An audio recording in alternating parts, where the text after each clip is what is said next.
बहुत से लोगों के अंदर एक इमोशन पाया जाता है, जिस इमोशन का नाम एंगर है, जो कि बहुत बड़ा प्रॉब्लम भी है और बहुत बड़ी नेमत भी है। बहुत से लोग बहुत ज़्यादा गुस्सा करते हैं, बहुत से लोग कम गुस्सा करते हैं, बहुत से लोग ऐसी जगह पर गुस्सा कर जाते हैं जहाँ उन्हें गुस्सा नहीं करना होता। और ये एक बहुत बड़ा प्रॉब्लम है। बाज़ अब हमारे बहुत से फैसले, हमारे बहुत से डिसीजंस हमारे बिहेवियर की वजह से ख़राब होते हैं, और ख़ास तौर पे जिसकी वजह एक पर्टिकुलर इमोशन होता है, जिस इमोशन को एंगर कहा गया है। बहुत से लोग ये समझ नहीं पाते कि मैं इस सिचुएशन में कैसे बिहेव करूँ, मिसबिहेव कर जाता है और बाद में रिग्रेट होता है, काश मैं अपने बिहेवियर को सही कर लेता। एंड अक्सर लोग ट्रेनिंग्स में भी सवाल करते हैं कि सर हम किस तरह अपने एंगर को कंट्रोल करें, किस तरह अपने गुस्से पर काबू करें। एंगर मैनेजमेंट पर बेशुमार ट्रेनिंग्स दी जा रही होती है। मैं भी अक्सर बहुत से क्लाइंट्स के साथ काम कर रहा होता, पर मुझे ये रिसर्च बहुत पसंद आई। क्या वजह होती है कि हम कभी कभार ऐसी बात कर जाते हैं जो बात हमें नहीं करनी होती। फॉर एग्जाम्पल, मैं अपनी वालदा के साथ बहुत लाउड हो गया, बहुत चीख के मैंने बात की, जबकि मुझे पता है वालदैन को उफ भी नहीं करना है। क्या वजह है? मैंने अपने वालिद का दिल दुखा दिया, जिसके लिए कहा गया कि इसका मुकाम नबी के बराबर है, इसका एहतराम करो। क्या वजह है? मैं अपने दोस्तों के साथ बैठ के कभी कभार उनके साथ इस तरह बिहेव कर जाता हूँ जिसकी वजह से वो मुझसे जुदा हो गए। जबकि नहजुल बलागा में हज़रत अली कह रहे हैं, दोस्त बहुत बड़ी दौलत है,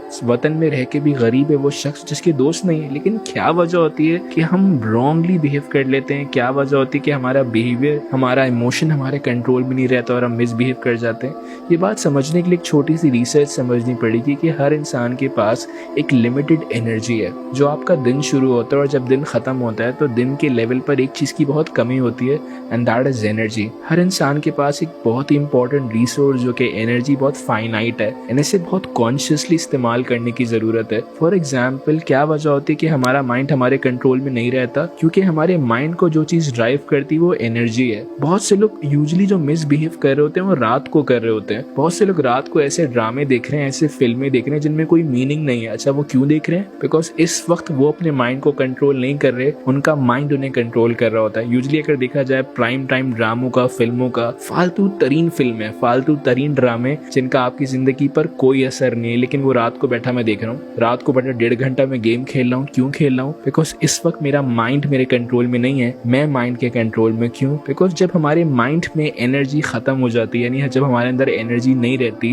बिकॉज माइंड को कंट्रोल करने के लिए एक सर्टेन एनर्जी चाहिए, और जब वो एनर्जी फालतू कामों में लग गई है और प्रोडक्टिव कामों में लग गई तो एनर्जी नहीं बचती, और जब एनर्जी नहीं बचती तो हमारा माइंड डिफॉल्ट मोड में चला जाता है। वर्ड याद रखिएगा, डिफॉल्ट मोड। डिफॉल्ट मोड यानी अब माइंड आपके कंट्रोल में नहीं है, आप माइंड के कंट्रोल में। क्यों दीन में कहा गया बहस नहीं करो? क्यों दीन में कहा गया फालतू बातें नहीं करो? क्यों कहा गया कि फारिग ना बैठो? क्यों कहा कि बुरा मत सोचो? बहुत से लोगों की एनर्जी क्यों खर्च हो रही होती है? Because they try to be victim. बहुत से लोग विक्टिम बनने की कोशिश करते हैं, मैं मजलूम, मैं बेचारा, मैं लाचार। इसमें भी उनकी एनर्जी ज्यादा खर्च होती है। बहुत से लोग फालतू काम कर रहे हैं, प्रोक्रेस्टिनेट कर रहे हैं, इसमें भी एनर्जी खर्च हो रही है। हर काम में आपकी एनर्जी कंजम्पशन है। इनफैक्ट आप बैठे हुए सोच भी रहे ना तो उसमें भी एनर्जी जा रही है। बट असल गेम में जो समझ पाया, अगर आप अपने एंगर को मैनेज करना चाहते तो आपको अपनी एनर्जी को राइटली डायरेक्शन में मैनेज करना पड़ेगा। I believe anger management is energy management. In fact time management is energy management. अगर आप अपनी एनर्जी को सही तरह मैनेज करेंगे तो आप अपने टाइम को भी बेहतर अंदाज में मैनेज कर पाएंगे। लेकिन अगर आपके पास एनर्जी नहीं बचती और आपका माइंड डिफॉल्ट मोड में चला जाता है तो आप ऐसे कामों की तरफ जाएंगे जो कि गैर जरूरी है। आप अपने इमोशंस का नेगेटिव यूज करेंगे। एंगर का पॉजिटिव यूज भी है, लेकिन पॉजिटिव यूज करने के लिए आपको कॉन्शियस होना पड़ेगा। पॉजिटिव यूज करने के लिए आपको बहुत ध्यान से बात करनी पड़ेगी, बहुत ध्यान से